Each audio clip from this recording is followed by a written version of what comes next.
Guinée-Conakry, le PDG du groupe Ebomaf crève l'abcès, dénonce et situe l'opinion face à la presse nationale et internationale. Le président directeur général du groupe Ebomaf, Mahamoudou Bonkoungou a dressé un bilan d'activité. Faisant d'une pierre deux coups, le patron d'Ebomaf revient sur un sujet qui défraie la chronique en Guinée. N'ayant à rien à cacher, Mahamoudou Bonkoungou est allé de détail en détail. En tout cas, dans le bras de fer, il ressort que l'ex-gouvernement du prof Alpha Condé n'avait pas respecté ses engagements via Xangrave d'Ebomaf dans le cadre des travaux de la route Kankan-Kissidougou.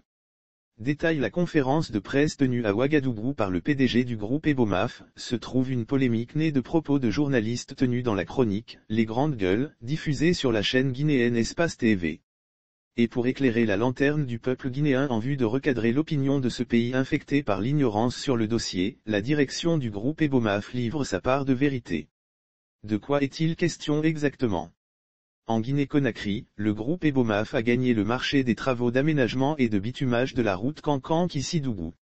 Distance totale, 194 km.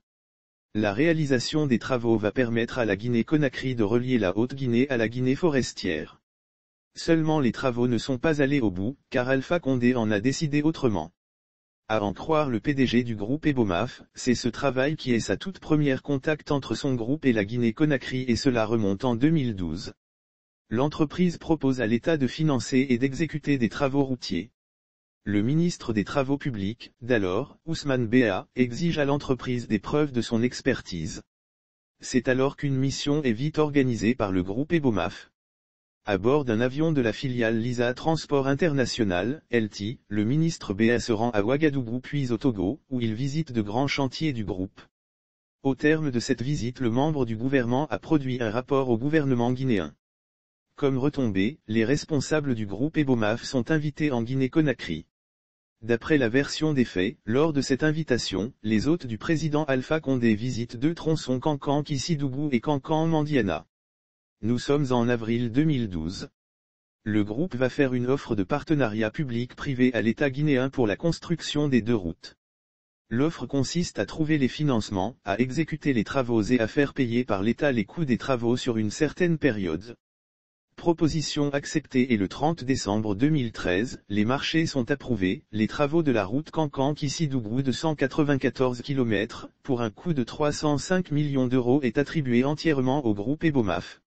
La table officielle lors de la conférence de presse, le PDG au micro seulement au même moment, les travaux de la route Kankan-Mandiana pour 184 millions d'euros, l'État guinéen décide d'associer au groupe du PDG, l'entreprise Guiter.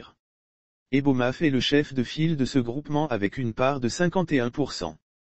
Guiter est une société qui n'a aucune expérience dans les grands travaux. Il nous revenait donc de travailler avec elle et la former pour l'exécution des travaux, détaille le PDG Mahamoudou Bonkoungou. Pour permettre au groupe du PDG d'entamer les travaux, les autorités de la Guinée-Conakry via leur banque centrale, devaient remettre une garantie de 500 millions d'euros, représentant la valeur des deux marchés, en vue de permettre à l'entreprise Ebomaf de mobiliser les fonds nécessaires aux travaux auprès de partenaires financiers dont la Banque d'investissement de la Communauté économique des États indépendants de l'Afrique de l'Ouest, BITC. Mais il n'a pas tenu ses engagements pour la garantie. En lieu et place d'une garantie de 500 millions d'euros, c'est une garantie de 65 millions d'euros que l'État guinéen remet à l'entreprise Ebomaf. Pour jouer franc jeu, en tant qu'entreprise responsable, les 65 millions d'euros que l'État guinéen remet à l'entreprise Ebomaf, le groupe va décider d'exécuter les travaux selon la valeur mise à sa disposition soit 20 km du tronçon Kankan-Kissidougou. Le groupe a donc enlevé tous ses engins de la Guinée. Ce que l'opinion guinéenne doit savoir, c'est que sur toute la ligne, Alpha Condé et son gouvernement n'ont pas joué franc jeu avec le groupe Ebomaf. À écouter le PDG, il faut chercher à porter plainte, c'est elle à la compagnie des affaires LT qui doit poursuivre la Guinée pour des factures impayées. C'est pourquoi, dit le PDG, Ebomaf doit accuser le gouvernement Condé de non-respect de ses engagements vis-à-vis du groupe dans le cadre des travaux de Kankan-Kissidougou.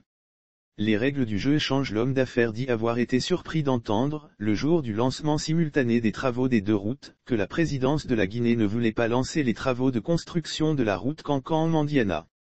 Dans le même temps, Mahamoudou Bonkoungou est convoqué par le ministre des Finances de l'époque, Mohamed Diané, qui lui propose de scinder le marché Kankan-Kissidougou en deux, une tranche franche de 65 millions d'euros et une tranche optionnelle de 240 millions d'euros.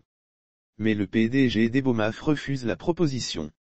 J'ai appris par la suite que l'entreprise Guiter est en train d'exécuter les travaux de la route Cancan-Mandiana. Ce n'est pas juridiquement acceptable.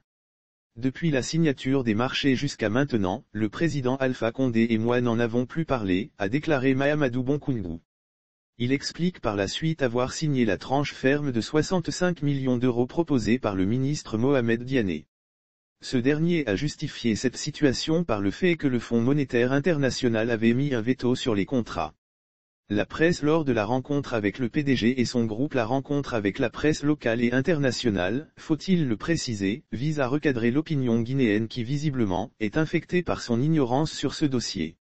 Au groupe Ebomaf, on fait état de ce que, à ce jour, le contrat entre Ebomaf et la Guinée-Conakry n'a jamais été résilié, mais on a obligé Ebomaf à libérer le plancher. Malgré les interpellations de la PDG du PDG et son groupe à l'endroit de l'ex-gouvernement de Condé, en vain. Au cours de la conférence, le PDG a tenu à préciser sur la nouvelle stratégie du groupe depuis 2007 dans la recherche de financement et réalisation de projets routiers. Il était important pour lui en tant que panafricaniste de réfléchir sur cette souffrance des chefs d'État à financer autrement les projets urgents. Un partenaire public-privé pour aider les pays africains à voler de leurs propres ailes. À travers cette stratégie unique et propre à Ebomaf, beaucoup de pays ou de gouvernements ont réussi à répondre aux besoins de la population. Et pour finir, Mahamadou Bonkoungou appelait la presse africaine à soutenir ses fils entrepreneurs qui arrivent à défier ces stratégies visant à bloquer le développement de l'Afrique. L'Afrique a droit de se développer comme les autres continents astérisques.